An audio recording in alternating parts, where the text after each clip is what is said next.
You're about to upload, but you skip something, and in 48 hours, you'll watch your video die. You followed all the advice. Good thumbnail, good title, solid edit, but there's 9 things that determine whether your video survives or dies. I missed some of these on every video last month, and they all died within days. I fixed them on my last video, 10,000 views in 3 days.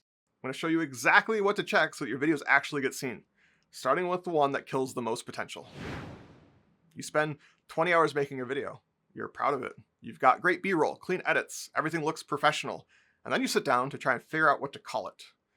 Here's what happened when I did this. This is a video I made. I'm really proud of this thumbnail. It's one of my favorites. But it doesn't matter when the premise is flawed from the start. Holding a magnifying glass does not help you think about finding your niche. It's the thumbnail's job to make this obvious at a glance. I use the magnifying glass as a prop for an analogy in the video itself to make the concept easier to understand. The fact that you have to watch the video to understand why the magnifying glass is in the thumbnail, that's backwards. I actually didn't know the name of this title of the video when I went to go pull this up because I had changed it 10 times after the video went up, trying to make it work after the fact. Nothing helped. I kept trying to fix it. Felt like I could save it somehow, but I was just wasting time I could have spent making the next video. I leave that thumbnail there now as a reminder. So here's what you need to do. Lock in your packaging first. Validate and lock your title and thumbnail in before you film anything. Everything is downstream of that. Your hook, your script, your entire video gets built to pay off that promise. Be intentional. All the pieces work together. And real quick, I want to mention, if you feel like there's something blocking your growth and you can't figure out what it is, I have a free quiz that'll diagnose your biggest bottleneck and then send you worksheets to fix it. There's a link in the description. So you've locked in your packaging. You're ahead of 90% of other creators already, but there's a reason videos with perfect packaging still die, and it happens in the first 30 seconds. Someone clicks your video. They've seen your title and thumbnail, and in that split second, they've formed expectations about what that video is going to be about. They're picturing something specific. If you don't meet those expectations, they bounce. Doesn't matter how good your video is. Look at this video I made about post-upload optimization. The thumbnail shows me pointing up at the text after every upload with a green exponential curve and a views counter on the left. Now when you get into the video, I'm explaining the 1% compound improvement concept using that exact same curved line graph while there's a views counter that rapidly climbs. The visual reinforces the promise immediately. But it's not just about recreating your thumbnail, it's about everything. It's what you say in your hook. It's how you structure your video, the examples you use. All of it is there to deliver on what the packaging promised. So here's what you do. Pay off your packaging. If your thumbnail shows something specific, show it. If your title promises a specific insight, deliver that insight.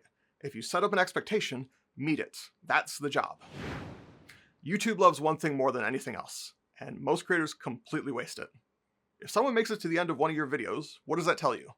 They must have liked it, so tell them where to go next. Most creators just let people bounce, or worse, they signal the video is ending and push them away. I've done this. Take a look at this retention graph. Can you see the problem? 2 minutes from the end, something big happened.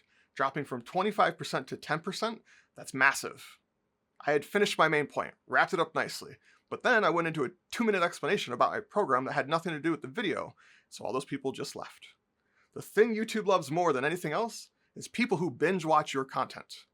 And when you set up your end screens right, you can get people to do exactly that. Look at this video. It got most of its views from being suggested at the end of many of my other videos. And when those videos did well, this one grew. And you can tell when I stopped linking to it. So here's what you do. Set up your end screens and hook them into the next video. Get people to keep watching. Avoid making it seem like your video is ending. Never signal it's over.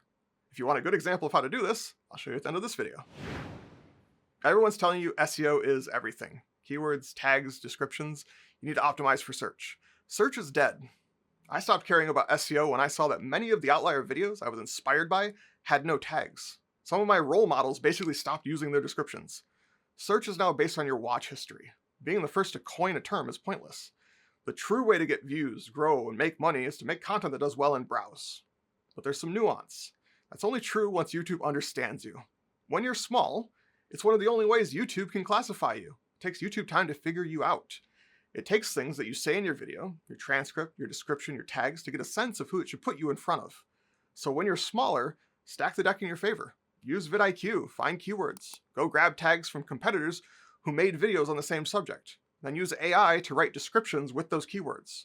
And also, if you didn't know, you can add keywords to your channel itself in your settings. None of this is going to make or break you. but it's one thing that you can do right now that helps you spend a little bit less time in the valley of death.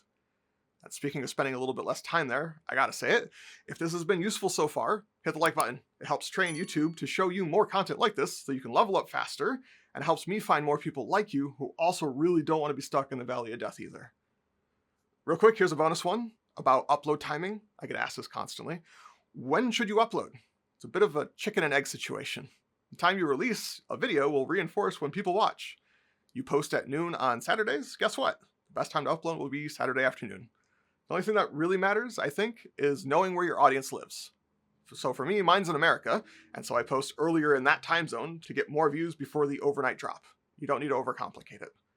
So that's SEO and timing, but you're probably doing this next one wrong right now and don't even realize it. When you're editing, you're probably sitting at your computer with a 27-inch monitor. Everything looks great, text is readable, graphics are clear, you export it, upload it, you're done. But your audience isn't watching on a 27-inch monitor. They're watching you on the toilet. And if that's you right now, wash your hands. What looks perfectly readable on your screen is completely unreadable on mobile. Here's an exaggerated example. Look at this text. On my monitor, as I edit this, it looks just fine. But on a phone, those letters are too small. You can't make out individual words. It's completely unreadable. So in the same way, you want to keep thumbnails simple and readable at a glance. Do this for the video itself. Make sure text is big enough for mobile. Your whole goal as a creator is to improve your skill at figuring out what works and what doesn't. And there's one thing that accelerates this process dramatically, but if you do it too early, it'll actually hurt you. I make 2 thumbnails for every video, not just different shirt colors or slightly different text, a completely different concept. Like these 2, same video, completely different approaches. Running these experiments accelerates your learning about what resonates with your audience. The patterns become obvious way faster. But if you're too small, this splits your audience in half or thirds and your data becomes meaningless. So when's the right time? The benchmark that I look for is about 200 views a day on a video. Below that, you're testing randomness. Above it, you're testing patterns. There's a massive difference. Below that threshold, your data set is so small the results are basically meaningless. Better to spend that time on other things. But when you're above that threshold, test away. Also, do this before you script and film. I already explained why this is so important. It's one of the primary reasons your videos die after 48 hours. You can see the other things and how to prevent them in that video there in the corner. You can watch it after this one. Now let me show you some simple polish that most people skip. There's a couple little things that I do for every single video before I get into an edit. And they're simple but effective ways to make the experience just that much nicer for the viewer. And you might not think that this seems like a big deal, but it's easy and it compounds. I film with an air conditioner running when it's not the winter, and I live next to a road where motorcycles and trucks piss me off hourly. There's nothing worse than gritting your teeth and cursing the drivers and then trying to come back to the same mindset and tone of voice that you had before they interrupted you. Use a noise reduction filter. It'll remove all of those distracting sounds that can pull someone out of the moment and make them go, wait, what was I doing? While you're at it, make sure that your audio levels are between -9 and -16 dB, and color correct your footage. It's not complicated. Most programs can do it in a single button. You can learn about LUTs at a later date. Let me show you a quick example of some of my footage untreated. See if you can spot the lower contrast in the background noise. You finish writing your script at midnight. You're excited. You record the next morning. Or you spend... There's the air conditioner.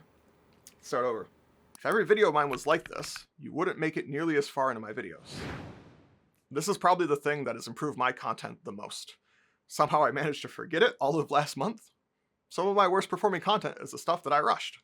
You finish writing your script at midnight. You're excited. You record the next morning.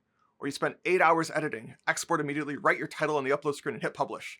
You're exhausted but proud. And then it flops, and you can't figure out why.